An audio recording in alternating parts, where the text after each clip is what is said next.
Hi all, this is Meera. Welcome back to our channel HighSchoolMaths PSC. ഇന്നത്തെ വീഡിയോയിൽ 10 കണക്ക് ചോദ്യങ്ങളാണ് നമ്മൾ ഡിസ്കസ് ചെയ്യുന്നത്. അപ്പം PSC 10th ലെവൽ എക്സാംസിന് തയ്യാറെടുക്കുന്ന എല്ലാവരും വീഡിയോ കാണുവാനായിട്ട് ശ്രദ്ധിക്കുക. അപ്പോൾ ഈ ക്വസ്റ്റ്യൻസ് കേരള PSCയുടെ പ്രീവിയസ് ഇയർ ചോദിച്ച ക്വസ്റ്റ്യൻസ് ആണ്. 2016 Kerala state beverages corporation limited LDC എക്സാമിന് ചോദിച്ച ക്വസ്റ്റ്യൻസ് ആണ്. ടോട്ടൽ ആ ഒരു ക്വസ്റ്റ്യൻ പേപ്പറിൽ 20 കണക്ക് ചോദ്യങ്ങളാണുള്ളത്. അപ്പോൾ ഇന്നത്തെ വീഡിയോയിൽ നമ്മൾ 10 ക്വസ്റ്റ്യൻസ് ആണ് ഡിസ്കസ് ചെയ്യുന്നത്. Question paper code 136/2016. അപ്പോൾ എന്തെല്ലാമാണ് ക്വസ്റ്റ്യൻസ് എന്ന് നോക്കാം.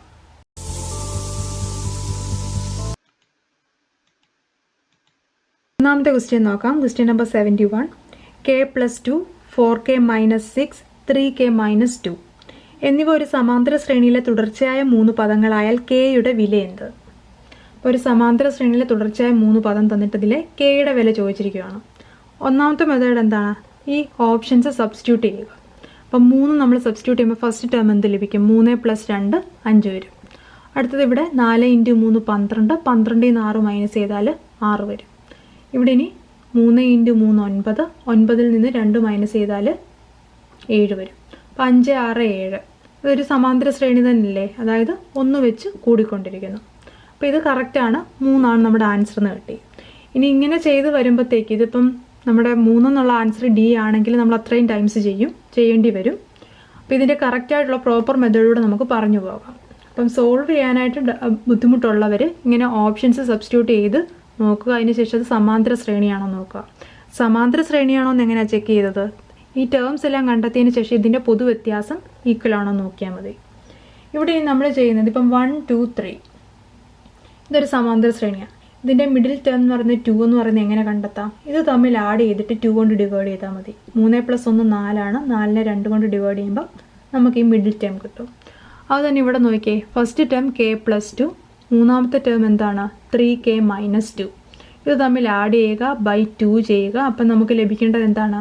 4K - 6 ആണ്. ഇതൊരു സമാന്തര ശ്രേണിയുടെ ഒരു പ്രോപ്പർട്ടിയാണ്. ഇനി ഇത് സോൾവ് ചെയ്ത് നമുക്ക് Kയുടെ വാല്യൂ കണ്ടെത്താം. അപ്പോൾ ഇവിടെ എന്താണ്? K എന്ന് പറഞ്ഞു കഴിഞ്ഞാൽ ഇതിൻ്റെ കോഎഫിഷ്യൻറ്റ് 1 ആണ്. 1Kയും 3Kയും. 3 + 1 4 ആണ്. 4K വന്നു. ഇനി 2 ൽ നിന്ന് 2 മൈനസ് 0 ആണ്. ബൈ 2 വരുമ്പം 2 കൂടെ 4 കൂടെ ക്യാൻസൽ ചെയ്യുമ്പം 2K വന്നു. അപ്പോൾ ഇവിടെ 2K ഉണ്ട്. ഇവിടെ ഇനി 4K - 6 ആണ്. ഈ -6 ഇങ്ങോട്ട് വരുമ്പോൾ എന്താണ്? +6 ആകും. ഈ +2K ഇങ്ങോട്ട് വരുമ്പോഴത്തേക്ക് എന്താകും? -2K ആകും. 4ൽ നിന്ന് 2 പോയി കഴിഞ്ഞാൽ 2K. ഇവിടെ 6 ഉണ്ട്. ഇത് തമ്മിൽ കട്ട് ചെയ്യുമ്പോൾ 3 വന്നു. അപ്പോൾ ഇതേ രീതിയിൽ നമുക്ക് സോൾവ് ചെയ്ത് കണ്ടെത്താം. സെക്കൻഡ് ക്വസ്റ്റ്യൻ 100.05ൻ്റെ 40 × 1/5 എത്ര? അപ്പോൾ ഇത് ഡിലീറ്റ് ചെയ്ത ക്വസ്റ്റ്യൻ ആണ്, കാരണം കറക്റ്റ് ഓപ്ഷന് നമുക്ക് തന്നിട്ടില്ല. ഓപ്ഷനിൽ കറക്റ്റ് ആൻസർ ഇല്ല. ഇവിടെ നോക്കി ഇത് എങ്ങനെയാണ് ചെയ്യേണ്ടത്? 100.05ൻ്റെ ഈ ഇൻ്റെ അല്ലെങ്കിൽ ഓഫ് എന്ന് ഇംഗ്ലീഷ് വന്നാൽ അല്ലെ ഇൻ്റെ വന്നു കഴിഞ്ഞാൽ ഓർക്ക് അവിടെ എന്താണ്? മൾട്ടിപ്ലിക്കേഷൻ ആണ്. ഇതിൻ്റെ 40 × 1/5 എത്രയെന്ന് ചോദിക്കുകയാണ്. അപ്പോൾ ഒന്നുകിൽ നമുക്ക് ഈ 40 × 1/5 എന്ന് പറയുമ്പോൾ ഇത് കട്ട് ചെയ്യുമ്പോൾ ഇവിടെ 8 ആണ്. 8 കൊണ്ട് മൾട്ടിപ്ലൈ ചെയ്യാമെന്ന് കിട്ടി. മനസ്സിലായില്ലേ? ഇവിടെ 8 × 5 ആണ് 40 വരിക. അപ്പോൾ 8 കൊണ്ട് മൾട്ടിപ്ലൈ ചെയ്താൽ മതി. അപ്പോൾ ഇവിടെ നമുക്ക് എത്ര കിട്ടും? 8 × 5 40. ഇവിടെ 4 വരും. 4 വന്നു. 0.00 വന്നു. ഇവിടെ 8 വന്നു. 800.4 എന്ന് വന്നു. അപ്പോൾ ഇതൊരു മെത്തേഡ്. നമുക്ക് അങ്ങനെ ഒരു ഓപ്ഷൻ ഉണ്ടോ? ഇല്ല. 800.04 ഉണ്ട്, പക്ഷേ 800.4 ഇല്ല. അപ്പോൾ ഇതെങ്ങനെ സോൾവ് ചെയ്താലും നമുക്ക് ആൻസർ കിട്ടും. ഇനി ഇതല്ല, നിങ്ങൾ ഇനിയും ചെയ്യുന്ന ഫസ്റ്റ് 100.05 × 40 × 1/5. ആദ്യം 5 കൊണ്ട് നമ്മൾ ഇതിനെ കട്ട് ചെയ്യുമെന്ന് വെച്ചോ. ഇവിടെ നമുക്കറിയാം ഇത് എത്രയാണ്? 20 × 5 ആണ് 100. ഇവിടെ ഇനി 0 കൊടുത്ത് ഇവിടെ 1 വന്നു. ഇനി ഒരു 0 ഉള്ളതുകൊണ്ട് ഈ ഒരു പോയിന്റ് ഇങ്ങോട്ട് മാറി ഇവിടെ വന്നു. ഇനി എന്ത് ചെയ്യണം? 4 കൊണ്ട്, ഇപ്പോൾ ഈ 0 മാറി, ഇനി 4 കൊണ്ട് മൾട്ടിപ്ലൈ ചെയ്യുക. 4 0 0 4 × 2 8. അപ്പോൾ എങ്ങനെ സോൾവ് ചെയ്താലും കുഴപ്പമില്ല. ഇതെല്ലാം ഇതിൻ്റെ ഇടയിലെല്ലാം തന്നെ ഗുണനമായതുകൊണ്ട് എങ്ങനെ വേണം നിങ്ങൾക്ക് സോൾവ് ചെയ്യാം. ആൻസർ എന്താണ്? 800.4 ആണ് വരിക. അപ്പോൾ ഇവിടെ കറക്റ്റ് ഓപ്ഷൻ ഇല്ല, ഡിലീറ്റഡ് ക്വസ്റ്റ്യൻ ആണ്. അടുത്ത മൂന്നാമത്തെ ക്വസ്റ്റ്യൻ നോക്കാം. 73. മേശയുടെ വില 800 രൂപയും കസേരയുടെ വില 200 രൂപയുമാണ് എങ്കിൽ കസേരയുടെ വില മേശയുടെ വിലയുടെ എത്ര ശതമാനമാണ്? അപ്പോൾ ഇവിടെ പറഞ്ഞിരിക്കുന്നത് മേശയുടെ വിലയും കസേരയുടെ വിലയും തന്നിട്ട് ചോദിക്കുകയാണ് കസേരയുടെ വില മേശയുടെ വിലയുടെ എത്ര ശതമാനമാണ്.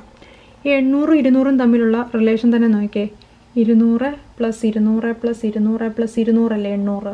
ഇതെല്ലാം കൂടെ ആഡ് ചെയ്യുന്നതാണ് 800 വരിക. അപ്പോൾ ഈ 4 പ്രാവശ്യം എന്ന് പറയുമ്പോൾ നമുക്കറിയാം എന്താണ് 25% വെച്ചല്ല ഇത് ഓരോന്നും പറയുന്നത്.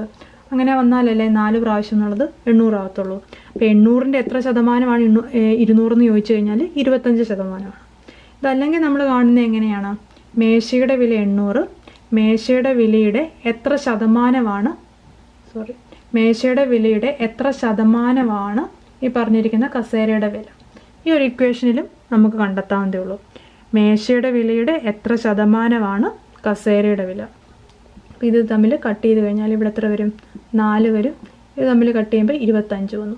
അപ്പോൾ എക്സിൻ്റെ വാല്യൂ ഇത് ഇങ്ങോട്ട് വരുമ്പോൾ 25 എന്ന് വരും. അപ്പം എക്സിൻ്റെ വാല്യൂ എന്ത് കിട്ടി? 25%.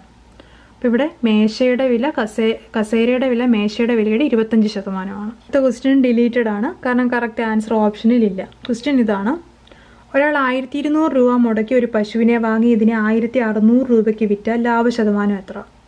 അതായത് അയാൾ വാങ്ങിയ വില കോസ്റ്റ് പ്രൈസ് 1200, വിറ്റ വില അതിൻ്റെ സെല്ലിംഗ് പ്രൈസ് എന്ന് പറയുന്നത് 1600 ലാഭശതമാനം എങ്ങനെയാണ് കണ്ടെത്തുക? ഇത് തമ്മിലുള്ള ഡിഫറൻസ് നോക്കുക. 400 അല്ലേ? 1600 1200 മൈനസ് 400 വരും. ഡിവൈഡഡ് ബൈ എപ്പോഴും ലാഭശതമാനം ആണെങ്കിലും നഷ്ടശതമാനം ആണെങ്കിലും താഴെ എന്താണ്? CP. ഈ വാങ്ങിയ വിലയാണ് വരുന്നത് 1200 ഇൻറ്റു 100 ചെയ്താൽ മതി. ശതമാനം ആയതുകൊണ്ട് ഇൻറ്റു 100. ഇവിടെ 4 × 3 12. ഇവിടെ 100/3 എന്ന് വരും. അപ്പോൾ 100/3 എന്ന് പറഞ്ഞു കഴിഞ്ഞാൽ 33.33 ഇങ്ങനെ പോകും.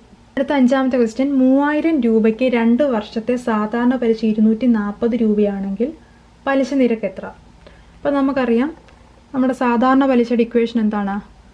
PNR = I. ഇവിടെ P എത്രയാണ്? 3000 രൂപ ഇൻറ്റു നമ്പർ ഓഫ് ഇയേഴ്സ് 2 ആണ്. റേറ്റ് ആണ് അറിയാത്ത റേറ്റ് R/100 ആണ്. ഇവിടെ നമുക്ക് 2 വർഷത്തെ പലിശ 240 തന്നിട്ടുണ്ട്. അപ്പോൾ ഇവിടെ ഈ സീറോസ് ക്യാൻസലായി, 0 യും 0 യും ക്യാൻസലായി. ഇനി ഇവിടെ 2ഉം 24 കട്ട് ചെയ്യുമ്പം 12 വന്നു, 3ഉം 12 കട്ട് ചെയ്യുമ്പം 4 വന്നു. അപ്പോൾ Rൻ്റെ വാല്യൂ എന്ത് കിട്ടി? 4. Option D. ഇനി ഇതല്ലെങ്കിൽ 2 വർഷത്തേക്ക് 240, അപ്പോൾ 1 വർഷത്തേക്ക് ഇതിൻ്റെ പകുതി 120. അപ്പോൾ 3000ൻ്റെ എത്ര ശതമാനമാണ് 120 എന്നുള്ളത് ആ രീതിയിൽ ലോജിക്ക് വെച്ചും കണ്ടെത്താം. ഇത് ഒറ്റയടിക്ക് തന്നെ നമുക്ക് ലഭിക്കും 4 രൂപ. പലിശ നിരക്ക് 4%. അടുത്ത ക്വസ്റ്റ്യൻ: A/B 3:5, B/C 4:7 എങ്കിൽ A/B/C എത്ര? അപ്പോൾ ഈ ക്വസ്റ്റ്യൻ എങ്ങനെയാണ് നമ്മൾ കണ്ടെത്തുന്നത്? അപ്പം A/B/C ഫസ്റ്റ് A/B നമുക്ക് തന്നിരിക്കുന്നത് 3:5. അടുത്ത B/C തന്നിരിക്കുന്നത് 4:7. നമ്മളിവിടെ വേക്കൻ്റ് ആയിട്ടുള്ള സ്ഥലം എന്താണ്? അതിന് തൊട്ട് മുന്നിലത്തെ ഇവിടെ 5ഉം ഇത് തൊട്ട് കഴിഞ്ഞുള്ള 4ഉം കൊടുക്കും. അതിനുശേഷം ഇതെല്ലാം കൂടെ പരസ്പരം മൾട്ടിപ്ലൈ ചെയ്യുക. 7 × 5 35, 5 × 4 20, 4 × 3 12. അപ്പം 12:20:35. അപ്പോൾ ഇതിനെ ഒന്നിനെയും നമുക്ക് ഒരു കോമൺ നമ്പർ കൊണ്ട് ഡിവൈഡ് ചെയ്യാൻ സാധിക്കത്തില്ല. ഇത് തന്നെ നമ്മുടെ ഓപ്ഷനിലും ഉണ്ട്. 12:20:35 ഓപ്ഷൻ എ. അടുത്ത 7ാമത്തെ ക്വസ്റ്റ്യൻ: 4 സംഖ്യകളുടെ ശരാശരി 10 ആണ്. 5, 9 എന്നീ സംഖ്യകൾ കൂടി ഉൾപ്പെടുത്തിയാൽ പുതിയ ശരാശരി എത്ര? അപ്പോൾ ശരാശരിയുടെ നമുക്കറിയാം, ശരാശരി എന്ന് പറയുന്നത് ആകെ ബൈ എണ്ണം, ടോട്ടൽ ബൈ നമ്പറാണ്, എണ്ണം. അപ്പോൾ ഇവിടെ 4 സംഖ്യകളുടെ ശരാശരി 10 എന്ന് പറയുമ്പോൾ ഇതിൻ്റെ ആകെ എങ്ങനെ കാണാം? ശരാശരി ഇൻറ്റു എണ്ണമാണ്. 10 × 4 40. ഇനി ഇവിടെ പറയുന്നത് 5, 9 എന്ന 2 സംഖ്യകൾ ഉൾപ്പെടുത്തി. അപ്പം ടോട്ടൽ എത്ര സംഖ്യകളായി? 4ൻ്റെ കൂടെ 2 സംഖ്യകളുടെ വന്നു, 6 സംഖ്യയായി. ഇവിടെ നമുക്ക് ശരാശരി അറിയത്തില്ല. ഈ 40ൻ്റെ കൂടെ ഈ 5ഉം 9ഉം വരിക എന്ന് പറയുമ്പോഴത്തേക്ക് എത്രയാണ്? 9 + 5 14 വന്നു. 4 4 + 1 5 54 വന്നു. പിന്നെ ശരാശരി കാണാനായിട്ട് എന്നെ എടുത്താൽ മതി. 54 എണ്ണം എത്രയാണ്? 6. 9 × 6 54. ശരാശരി എത്ര വന്നു? 9. അപ്പോൾ ശരാശരി എന്ന് പറഞ്ഞു കഴിഞ്ഞാൽ ആകെ ബൈ എണ്ണമാണ്. ആകെ കാണാൻ വേണ്ടി ശരാശരി ഇൻറ്റു എണ്ണം ചെയ്താൽ മതി. അപ്പോൾ ആ ഒരു ഇക്വേഷൻ അറിയാമെങ്കിൽ നമുക്ക് ഈസി ആയിട്ട് ചെയ്യാം. ഓപ്ഷൻ സി ആണ് കറക്റ്റ് ആൻസർ. 8ാമത്തെ ക്വസ്റ്റ്യൻ: ദീർഘചതുരാകൃതിയിലുള്ള ഒരു മൈതാനത്തിൻ്റെ നീളം 30 മീറ്ററും വീതി 20 മീറ്ററും. ഇതിന് ചുറ്റും 1 മീറ്റർ വീതിയിൽ ഒരു നടപ്പാതയുണ്ട്. നടപ്പാതയുടെ പരപ്പളവ് എത്ര? അപ്പോൾ ഇവിടെ നോക്കുക, ദീർഘചതുരാകൃതി എന്ന് പറയുമ്പോൾ ചതുരം വരച്ചു. ഇത് 30, ഇത് 20 ആണ്. ഇനി ഇതിന് ചുറ്റുമായിട്ടൊരു നടപ്പാതയുണ്ട്. ഇതിൻ്റെ വീതി എത്രയാണ്? 1 മീറ്റർ എന്ന് തന്നിട്ടുണ്ട്. അപ്പോൾ ഇവിടെ നമുക്ക് നടപ്പാതയുടെ പരപ്പളവ്, വിസ്തീർണമാണ് കാണേണ്ടത്. അപ്പോൾ ഇങ്ങനെ വരുമ്പോൾ നമ്മൾ പറഞ്ഞിട്ടുള്ള ഇക്വേഷൻ എന്താണ്? L + B + 2W × 2W. അതായത് നമ്മൾ ഇത് ഈ ഒരു ക്വസ്റ്റ്യനുമായിട്ട് റിലേറ്റഡ് ആയിട്ടുള്ള ഇങ്ങനെയുള്ള ഇക്വേഷൻസ് നമ്മളൊരു വീഡിയോ ചെയ്തിട്ടുണ്ട്. വീഡിയോയുടെ ലിങ്ക് ഡിസ്ക്രിപ്ഷൻ ബോക്സിലുണ്ട്. ഓക്കെ, ഇവിടെ L എന്ന് പറയുമ്പം ഈ ലെങ്ത്, ഇത് ബ്രെഡ്ത്ത്, W എന്ന് പറയുന്ന ഈ പാതയുടെ വീതി. അപ്പോൾ ഇവിടെ എന്ത് വരും? 30 + 20 പ്ലസ് 2 × W എന്ന് പറഞ്ഞാൽ 2 × 1 2 വന്നു. ഇവിടെ എന്താണ്? 2 × 1 2 വന്നു. 30 20 50, 50 + 2 52 വന്നു. 52ൻ്റെ ഇരട്ടി എന്ന് പറയുമ്പം 4, 5ൻ്റെ ഇരട്ടി 10, 104. ഓപ്ഷൻ സി ആണ് റൈറ്റ് ആൻസർ. ഇനി ഇതിൻ്റെ അകത്തായിരുന്നെന്ന് വെക്കുക. അതായത് ഇത് 30, ഇത് 20, ഇതിൻ്റെ അകത്താണ് നമ്മൾ പാതയുടെ കേസ് പറയുന്നതെങ്കിൽ ഈ ഇക്വേഷനിലുള്ള വ്യത്യാസം എന്താണ്? ഇവിടെ മൈനസ് ആകും. അപ്പോൾ ഇവിടെ നോക്കുക, ഒരു ചതുരാകൃതിയിലുള്ള ഒരു മൈതാനം 30ഉം 20ഉം അതിൻ്റെ നീളവും വീതിയും തന്നു. അതിന് ചുറ്റുമായിട്ട് 1 മീറ്ററിന് നടപ്പാത പറഞ്ഞു. നടപ്പാതയുടെ വിസ്തീർണം ചോദിച്ചു കഴിഞ്ഞാൽ L + B + 2W × 2W ചെയ്താൽ മതി. L നീളം, B ബ്രെഡ്ത്ത് വീതി, W എന്ന് പറയുന്ന ഈ വിഡ്ത്താണ്. ഇനി ഇക്വേഷൻ അറിയത്തില്ലേ നമ്മൾ എങ്ങനെയാണ് കണ്ടെത്തേണ്ടത്? അതായത് ഈ പുറമേയുള്ള ഈ ഒരു വലിയ ചതുരം, ഇത് ഫുള്ളും ഉള്ള ആ ഒരു ചതുരത്തിൻ്റെ വിസ്തീർണം എങ്ങനെ വരും? ഇവിടെ 30, ഇതിപ്പം ടോട്ടൽ എന്ന് പറയുമ്പോൾ ഇവിടെ ഒരു 1 മീറ്റർ, ഇവിടെ ഒരു 1 മീറ്റർ, 1 + 1 2 ആണ്. അപ്പോൾ ഇവിടെ 32 മീറ്റർ. അതുപോലെ ഇതിൻ്റെ ടോട്ടൽ വീതി എത്ര വരും? 20ൻ്റെ കൂടെ ഇവിടുത്തെ 1 ആഡ് ചെയ്യുമ്പോൾ 22 വരും. അപ്പോൾ ഈ ഒരു വലിയ ചതുരത്തിൻ്റെ വിസ്തീർണം എന്ന് പറയുന്നത് നീളം × വീതി എന്ന് പറയുന്നത് എന്താണ്? അതിൻ്റെ ലെങ്ത് × ബ്രെഡ്ത്ത് 32 × 22 വരും. ഇതിൽ നിന്ന് ഈ നടപ്പാത ഒഴിച്ചിട്ടുള്ള ഈ ഒരു അകത്തെ വീതി മൈനസ് ചെയ്യുക. അതെത്രയാണ്? അതിൻ്റെ നീളവും വീതി 30 20 ആണ്. ഇത് മൈനസ് ചെയ്യുക. ആദ്യം ഇത് തമ്മിൽ മൾട്ടിപ്ലൈ ചെയ്യണം. 2 × 2 4 വന്നു. 3 × 2 6 വന്നു. ഇനി 2 × 2 4, 3 × 2 6, 6 + 4 10 വരും. 4 0 7 704 വന്നു. ഇവിടെ 3 × 2 6 ആണ്. 2 സീറോയും വന്നു. 4 0 1 104. അപ്പം 2 മെത്തേഡ് യൂസ് ചെയ്യാം. ഇക്വേഷൻ അറിയാമെങ്കിൽ അത് യൂസ് ചെയ്യുകയാണെങ്കിൽ പെട്ടെന്ന് തന്നെ നമുക്ക് കണ്ടെത്താൻ പറ്റും. ഇവിടുത്തെ ആൻസർ ഓപ്ഷൻ ബി 104 ചതുരശ്ര centimetre. 9ാമത്തെ question, m⁻⁴ b × m⁻⁴ m² ആയാൽ AB എത്ര? അപ്പം നമുക്ക് കൃത്യങ്ങളുടെ ഭാഗത്തിൽ a⁻m⁴n ഈ ഒരു ഫോർമാറ്റിൽ വന്നാൽ നമ്മൾ എന്ത് ചെയ്യും? ഇത് പവേഴ്സ് തമ്മിൽ മൾട്ടിപ്ലൈ ചെയ്തെഴുതും. m × n എന്ന് എഴുതും. അത് തന്നെ ഇവിടെ അപ്ലൈ ചെയ്യുക. ഇവിടെ എയുടെ സ്ഥാനത്ത് m ആണ് വന്നിരിക്കുന്നത്, ഇവിടെ എയും ബിയും ആണ്. അപ്പം നമ്മളിവിടെ m കൊടുക്കുക, അതിനുശേഷം ഈ പവറുകൾ തമ്മിൽ മൾട്ടിപ്ലൈ ചെയ്യുമ്പോൾ a × b എത്രയായിട്ടും? AB ഇൻറ്റു ഇവിടെ m കൊടുക്കുക, ഈ ബി യു എയുടെ മൾട്ടിപ്ലൈ ചെയ്യുമ്പോൾ എന്ത് വരും? അത് BA അല്ലെങ്കിൽ AB എന്ന് എഴുതാം, രണ്ടും സെയിം ആണ്. ഇനി ഇതിൻ്റെ വാല്യൂ നോക്കിയേ, a⁻m × a⁻n എന്നുള്ള ഇക്വേഷൻ നമുക്കറിയാം. എന്താ ചെയ്യുക? ഇവിടെ ഇതിനിടയിൽ ഗുണനമാണെങ്കിൽ a⁻m + n എന്ന് വരും. അതുപോലെ തന്നെ ഈ എയുടെ സ്ഥാനത്ത് m ആണ്. അപ്പോൾ ഇവിടെ എയുടെ സ്ഥാനത്ത് ഇവിടെ m കൊടുക്കുക. ഇനി എമ്മിൻ്റെ സ്ഥാനത്ത് AB വന്നു, പ്ലസ് ഇവിടെ എന്നിൻ്റെ സ്ഥാനത്ത് എന്താണ്? AB വന്നു. അപ്പം നമുക്കിവിടെ എന്ത് ചെയ്യാൻ പറ്റും? ഇത് 1AB, ഇത് 1AB, 1AB + 1AB 2AB വന്നു. ഇതിൻ്റെ വാല്യൂ ആണ് നമുക്ക് m² തന്നിരിക്കുന്നത്. അപ്പം m ഈക്വൽ ആണെങ്കിൽ ഇവിടെ നമുക്ക് പറയാൻ പറ്റും 2AB = 2. അതായത് ഈ ഒരു 2 എന്ന് പറയുന്നത് 2 × AB ആണ്. അത് ഇങ്ങോട്ട് വരുമ്പോൾ ഡിവിഷൻ ആകും. 2 × 2 കൂടെ ക്യാൻസൽ ആയി കഴിഞ്ഞാൽ 1. അപ്പോൾ ABയുടെ വാല്യൂ ആണ് നമ്മളോട് ചോദിച്ചിരിക്കുന്നത്, 1 ആണ്. അപ്പോൾ നോക്കുക, m⁻⁴ b എന്ന് പറഞ്ഞു കഴിഞ്ഞാൽ ഈ പവർ തമ്മിൽ മൾട്ടിപ്ലൈ ചെയ്തെഴുതുക. ഇവിടെ b × a അല്ലെങ്കിൽ a × b എന്ന് പറഞ്ഞു കഴിഞ്ഞാൽ അത് രണ്ടും സെയിം ആണ്. ഇനി ഇങ്ങനെ വന്നു കഴിഞ്ഞാൽ നമുക്ക് എന്ത് ചെയ്യാൻ പറ്റും? a⁻m × a⁻n എന്ന് പറഞ്ഞു കഴിഞ്ഞാൽ ഈ പവേഴ്സ് തമ്മിൽ ആഡ് ചെയ്യുക. അപ്പോൾ ഇവിടെ 1AB + 1AB എന്ന് പറഞ്ഞാൽ 2AB വരും. ഇവിടെ നമുക്ക് തന്നിരിക്കുന്ന ആൻസർ m² അല്ലേ? 2AB എന്ന് പറയുന്നത് 2 ആണ്. അങ്ങനെയാണ് ABയുടെ വാല്യൂ എന്താണ്? 2 × 2 ക്യാൻസൽ ആയി കഴിഞ്ഞാൽ 1 ആണ്. Option C. 8ാമത്തെ ക്വസ്റ്റ്യൻ, 2 9 28 65 ഈ ശ്രേണിയിലെ അടുത്ത സംഖ്യ ഏത്?